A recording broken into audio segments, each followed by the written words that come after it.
Bonjour mes amis, aujourd'hui j'explique le défi de la liste des intentions. C'est un exercice à pratiquer pendant un an pour réellement créer votre année préférée.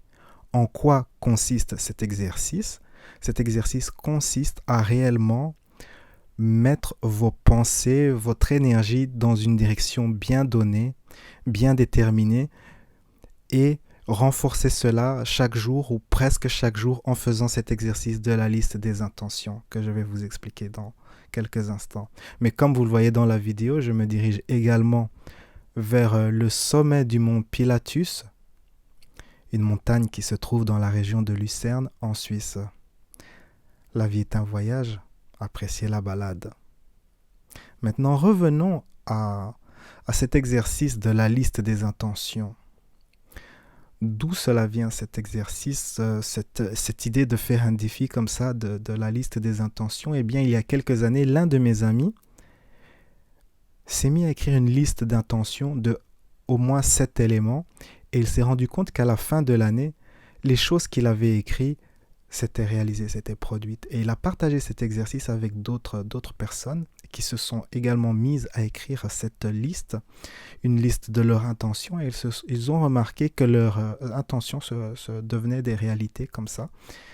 Et donc, c'est devenu une pratique très populaire dans mon cercle d'amis qui travaillent avec la loi de l'attraction, de faire comme ça une liste d'intentions en début d'année et qu'on continue cette liste jusqu'à la fin de l'année. Et à la fin de l'année, on se rend compte qu'on a réalisé une, deux ou même toutes les intentions de la liste. C'est donc un très bon exercice à faire. Donc, comment faire l'exercice de la liste des intentions? Donc, vous prenez un cahier et dans ce cahier, vous l'utiliserez tous les jours ou du moins presque tous les jours pour noter vos intentions. Vous pouvez choisir des intentions dans le domaine spirituel, le domaine des relations, le domaine de l'argent, la carrière, le bien-être, la santé et ainsi de suite. Comprenez, une intention, c'est une chose dont vous aimeriez faire l'expérience, une chose que vous aimeriez avoir ou une chose que vous aimeriez être ou vivre une expérience. C'est cela qu'est une intention. Donc, vous écrivez vos intentions au présent avec la forme suivante. Par exemple, je me permets d'être ceci ou je me permets d'avoir cela ou je suis ceci ou j'ai cela. Ce sont des formulations comme ça au présent qui fonctionnent très bien. Évitez absolument de formuler vos intentions de cette manière en écrivant j'aimerais ou je souhaite ou je demande, car ce style de formulation affirme en même temps le manque, renforce le sentiment de manque et ce n'est pas idéal. Il vaut mieux vraiment faire partir du point de vue que vous avez la chose que vous désirez manifester. Écrivez, si vous le pouvez, des phrases courtes et aussi il faut toujours vous inclure dans ces phrases, c'est-à-dire des phrases qui commencent par je. Évitez d'écrire à la troisième personne du singulier ou de parler d'autres personnes. Réellement, ce sont des objectifs pour vous que vous réalisez ou des expériences que vous allez vivre. Donc, il faut vraiment utiliser la première personne du singulier. Une fois que vous avez votre liste d'intentions, une intention, deux intentions, trois intentions, 7 intentions au grand maximum, en réalité, le moins d'intentions vous avez, plus d'énergie vous pouvez investir dans ces manifestations.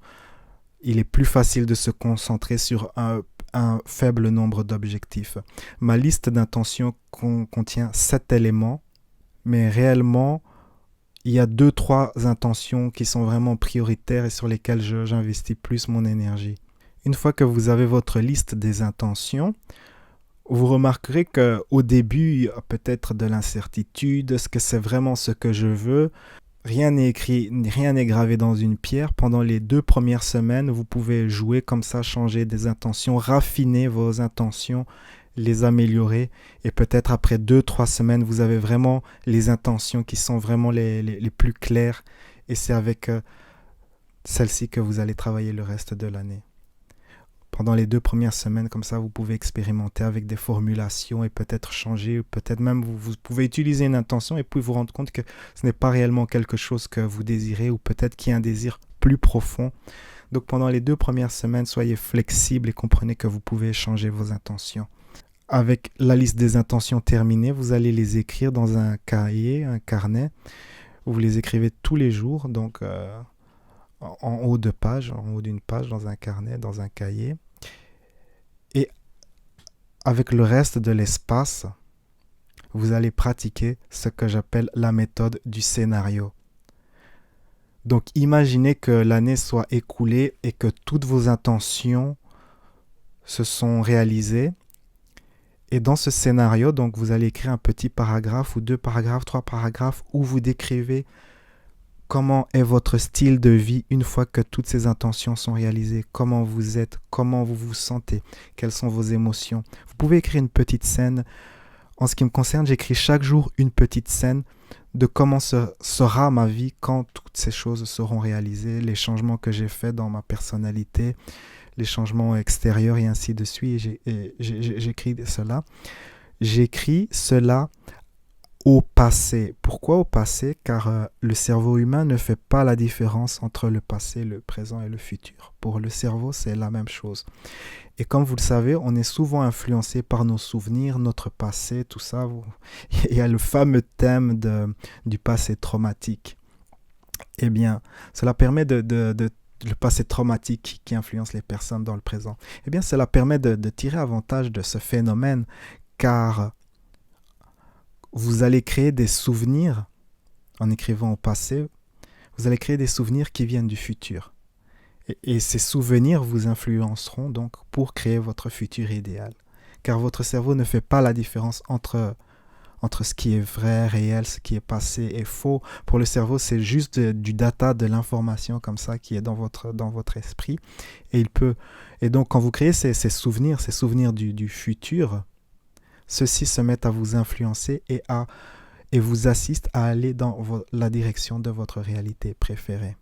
Donc, si vous êtes plus à l'aise aussi en écrivant au présent, vous pouvez écrire au présent, mais écrire au passé a ses avantages et vous remarquerez qu'en écrivant, vous activez tous vos sens, vous activez votre imagination, vous activez vos sens de la vision, olfactive, tout ça. Il faut vraiment investir tous ces sens pour bien écrire une scène et cela permet réellement d'influencer votre inconscient.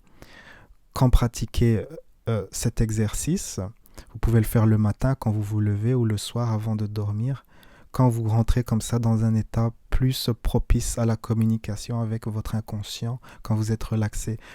Il n'est pas nécessaire d'écrire votre scénario tous les jours, mais la liste des intentions, elle, c'est vraiment l'exercice de base, l'exercice clé qu'il faut faire au moins presque tous les jours ou tous les jours si vous le pouvez.